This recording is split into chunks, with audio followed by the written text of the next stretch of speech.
Guys, good morning, good afternoon, good evening, whatever time you're tuning in. Welcome to another episode of Liberty with Liz. So, on this episode, I wanted to discuss menopause. Like in the description or the topic of the video, it says discussing menopause and ways that we can help to reduce the symptoms. Um, it is a topic that is not discussed openly, especially among females. I, for one, can tell you that I've tried to talk to older folks about it, but it's either they don't know, they just went through it and just dealt with it, or it's just something that they're not really willing to open up about and speak about. So I'm gonna speak about it because I wish that somebody, you know, was willing to discuss something like that with me when I wanted answers. I even search YouTube sometimes looking for, people that might come out and just be honest with us and just let us understand that you're not alone, you know? So I wanted to start this discussion about it and to, talk to you guys about some of my experience with things that I've used and what work and what doesn't work. Okay, so I want to touch on some of the stuff that I have been experiencing since I started menopause. And 48, 49, that's when perimenopause really became obvious to me. I have certain little symptoms here and there. Started gaining weight, can't take it off. My hair was starting to, get thinner. I always have a full head of hair. No, and that's not the reason why I shave it off, because I can grow my hair, but this is me right now. But yeah, like my hair, it become thinner, and just every now and then I feel a little heated and then it gone, but it never lingers. And I was having a conversation with a lady at work, a place that I worked at one time, and I was doing something like this, and she said, "Yeah, you too, right?" And I said, "What are you talking about?" And she said, "Menopause." And that's when it hit me that, yeah, you're there. You're getting there. And before my mom got sick to where she is right now, I tried having conversations with her, but for some reason, even though I watched her go through what she went through, I wasn't really paying attention to what she was doing, or if she even did anything at all to help her with our symptoms. All I know that she went through them. She briefly discussed them sometimes. She will cry about it. But I never saw her doing anything specific, you know? So anyway, as these symptoms, they become more prominent to me, I started doing research and questioning people about certain things that I can do, because also one of the symptoms that I was experiencing at the time was I wasn't feeling sexual, to be honest with you. And I didn't want that. I wasn't ready for that yet. So I started talking to, people that might be able to help me. That is more on the natural side of things. They don't always do medicine and all of that. They do herb stuff to help them with certain things. So I started talking to a few people, and certain things were suggested to me, and maybe I didn't do them for long, but I don't know. But I didn't have the patience to wait until it started to work. I wanted things immediately. But there were a few things that actually stuck with me that worked and still working for me. And I'm still learning, like, certain things that I have to do is not that, say for instance, you're going through night sweats or hot flashes or mood swings or whatever, and you say, all right, I'm going to take this for it. But then you keep on doing the things that you're doing without, like, you're not stopping. So let me use examples. So say for instance, if you're a drinker, right? You can't expect that you're going to get the results from the medicine you're taking while still, or the herb that you're taking while still drinking, because we all know that alcohol plays a part too in menopause symptoms. They heighten them. You understand? So if you know that drinking alcohol bring on the symptoms them worse, and you think that, all right, then I can just take drink some medicine for it, and then it will be fine without you stop drinking alcohol. That's not gonna work. So I've learned that consuming alcohol, and I'm not talking about like a glass of wine here or there or socially when you go out and all of that. I'm not talking about that. I'm talking about a drinker. Like you go to a bar on Friday night and Saturday night and Sunday night and you just consume alcohol, and every night you come home from work you have to consume. I'm talking about those kind of people. Like it, especially when you're experiencing menopause symptoms. Alcohol heightens the symptoms. Caffeine heightens the symptoms. Okay, nobody say it does. You understand? So if you can get by upon water alone just until this is over, so be it then. I'm not telling you to do that, but I'm just saying. But yeah, you can have your glass of wine every now and then, and you can go out and be a social drinker every now and then. But if you are a person that consumes alcohol on a regular, and you are experiencing menopause symptoms, it can heighten it. You understand? If you're a heavy coffee drinker, that also can heighten it. So you have to be mindful of these things too. So one of the things that I wanted to show you guys, and again, and this, don't pay attention to the bottle. It's not the bottle. My bottle not old. I just something, the label. Anyway, evening primrose. I don't know if this is coming to you guys, readable, because I'm looking at it and it's backwards. But this is evening primrose, and I got my evening primrose from Amazon. I'm not here to promote a specific one. I'm just telling you guys that this is the one that works for me.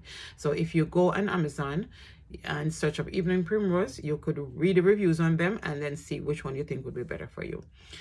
This is a staple in my medicine cabinet for the sense that it helps balance my mood. I get very irritable, emotional, cry for no reason, get angry for no reason. It's a good thing that my family love me, my husband love me, they love me, so they understand. So let me just walk her out. But it helps to balance my mood. It puts me in a happy place, and for me to can socialize and talk and have fun instead of always be Debbie Downer or feeling stressed out because I don't know why. Because it does that to you too. So you cry, you don't know why you're crying. You understand? You get upset, and even you ask yourself in your head, how am I get upset for? Meanwhile, everybody will look upon you like you're crazy. Even primrose helped me with that, to be honest. The other thing that helps me a lot too, maca root powder. Again, guys, I don't know if it's coming through to you correctly, but it's maca root powder. I get this also on Amazon. Not here to promote a specific brand, but just to let you guys know that if you go on Amazon, search up maca root powder, read up on the reviews and see which one works for you. Maca root powder is very good to put in your smoothie, in your cereal, certain little things, even in your tea. When you're drinking it, you can mix it with it, because sometimes when I do drink my matcha tea, I will put a spoonful in there also. And it tastes good with the matcha, the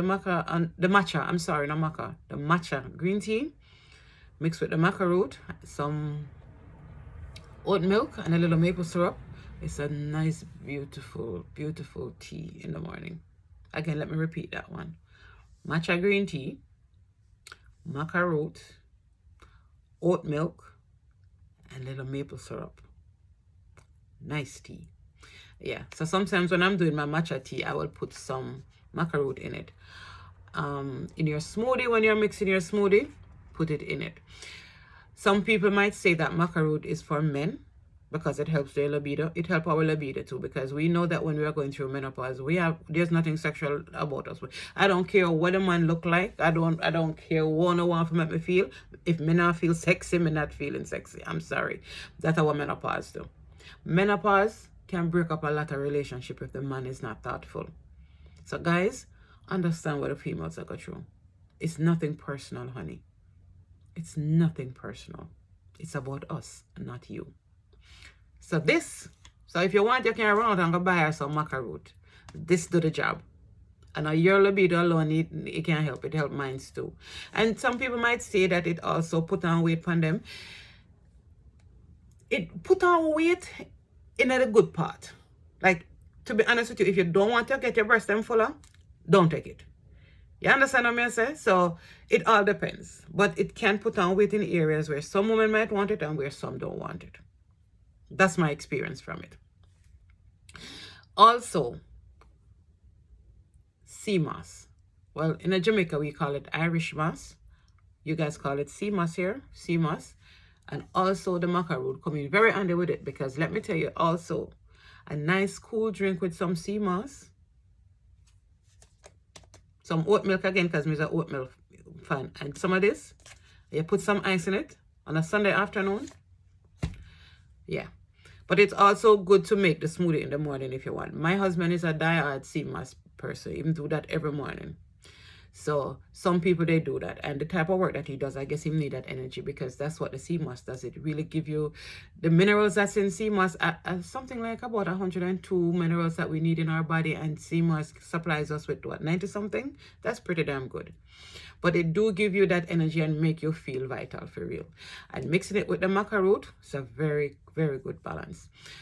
Honestly, I cannot tell you guys which one is it. What does stop the night flash, the night sweat, or what stops the hot flash?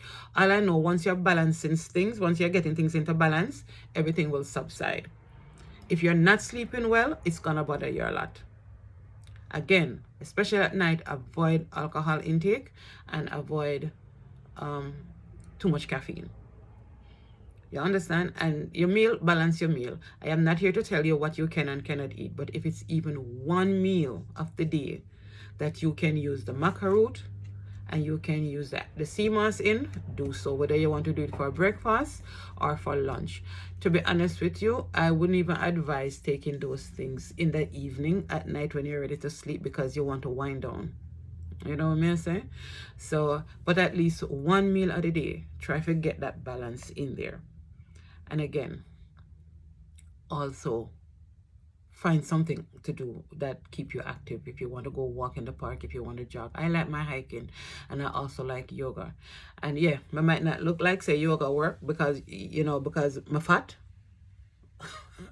When I come out to a joke, me, I'm not fat, but that's round. Anyway, my yoga work because I do yoga for relieve stress.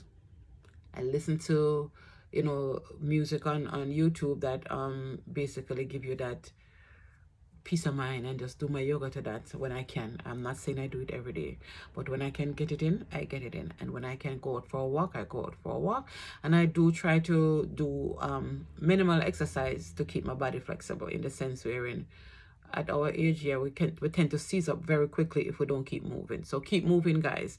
Keep moving, keep eating right, keep trying to balance them hormones, because if we don't, it will really take us over. Menopause will take us over. You understand?